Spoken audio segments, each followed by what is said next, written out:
autre conseil psychoéducatif. Aujourd'hui, je vais vous parler de l'autonomie chez les petits. En fait, ce que je voudrais traiter plus, c'est vraiment de s'assurer que nos enfants sont de plus en plus autonomes. C'est important de ne pas faire tout à leur place juste parce qu'on les aime. Il faut encourager l'autonomie à se mettre en place tranquillement. Même si on a des horaires super chargés et que ça ralentit notre rythme de vie que de permettre à fiston de s'habiller tout seul le matin. J'ai des personnes qui viennent me consulter que leur enfant a 4 ans et qu'il n'essuie pas ses selles tout seul. Moi, j'ai un super truc pour ça, c'est vraiment chouette. Ce qu'on fait, c'est qu'on cherche le papier blanc. Oh oui! Fait que quand l'enfant est à la toilette et qu'il s'essuie, il faut qu'il regarde son papier. Puis tant et aussi longtemps qu'il est brun, il le jette, il recommence jusqu'à temps qu'il trouve le papier blanc. Et quand le papier est blanc, il a réussi.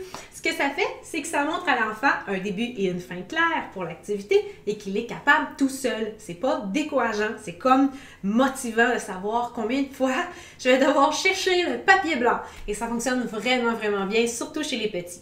Donc, si votre enfant vous demande encore pour lui essuyer les fesses, arrangez-vous pour l'inciter à ce qu'il le fasse par lui-même. Après, vous irez voir à distance si tout s'est bien passé. Mais il ne faut pas juste par habitude aller essuyer les fesses de fiston. C'est important qu'il prenne part à son autonomie. Même chose pour le lavage. Nous, ce qu'on a fait, c'est qu'on a mis un petit miroir sur le bord du bain. Tu sais, le miroir pour se maquiller le matin? Et là, notre fille pouvait voir si elle avait de la mousse partout. Parce que si on passait notre temps à lui dire « Ah, il t'en manque ici, cocotte. Ah, ici, il n'y en a pas. » Ben, elle est tributaire de notre aide. Elle a besoin de nous pour être autonome. Donc là, elle se penchait puis elle regardait elle-même dans le miroir pour voir si tout était correct. Comme ça, maintenant, on n'a plus besoin d'y aller du tout et ça fait au moins 2 ans que notre fille se lave les cheveux totalement toute seule et elle les rince très, très bien.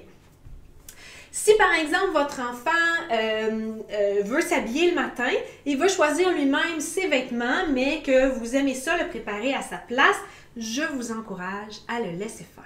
Puis sortir son linge la veille, ça va être beaucoup plus facile comme ça parce que ce que ça va faire, c'est qu'il va avoir le temps de choisir son linge, il va pouvoir relaxer, bien se faire des kits, aller chercher votre approbation si vous voulez absolument dire si c'est bon ou pas.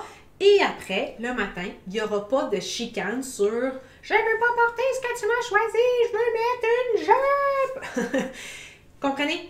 Donc, ça ne va pas ralentir votre matin que Cocotte choisisse son linge la veille. Même chose pour les boîtes à lunch. Votre enfant pourrait, par exemple, choisir ses collations. Ça, c'est intéressant. C'est lui, il a hâte de manger son lunch parce qu'il sait ce qu'il y a dedans. Il a pris part à la confection de son lunch. Aussi, j'ai vu des tout petits cocos, cocottes qui, quand on était à la garderie et que maman était présente, si par exemple ils tombent, ils vont faire « Puis là, c'est la catastrophe. Maman se dépêche, relève l'enfant, l'embrasse. Mais pourtant, quand l'éducatrice est là et que maman ou papa est parti travailler, notre enfant ne fait pas ça du tout. L'enfant va tomber et va se relever par lui-même. Donc, je vous encourage à dire, ben voyons, t'es juste tombé dans la neige, lève-toi ma puce. Puis une fois que votre enfant est debout, là, vous lui faites un câlin, mais allez pas à sa rescousse, il n'est pas en danger. Il faut qu'il réalise qu'il y a plein de choses à faire par lui-même pour être autonome. Même chose si votre enfant vous accapare tout le temps au niveau de la communication, qu'il essaie d'attirer votre attention, qu'il s'agrippe après vous, vous pouvez lui faire un signe de « Attends, attends, j'ai pas fini, lève ta main ».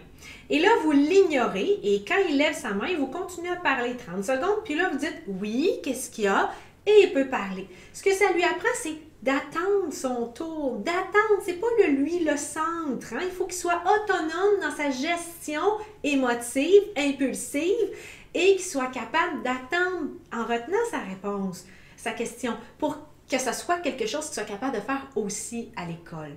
Alors, essayez de voir les petits moments du quotidien autrement pour un peu encourager l'autonomie de vos enfants. Je vous souhaite une excellente semaine et on se revoit la semaine prochaine pour un autre conseil d'Émilie, psychoéducatrice.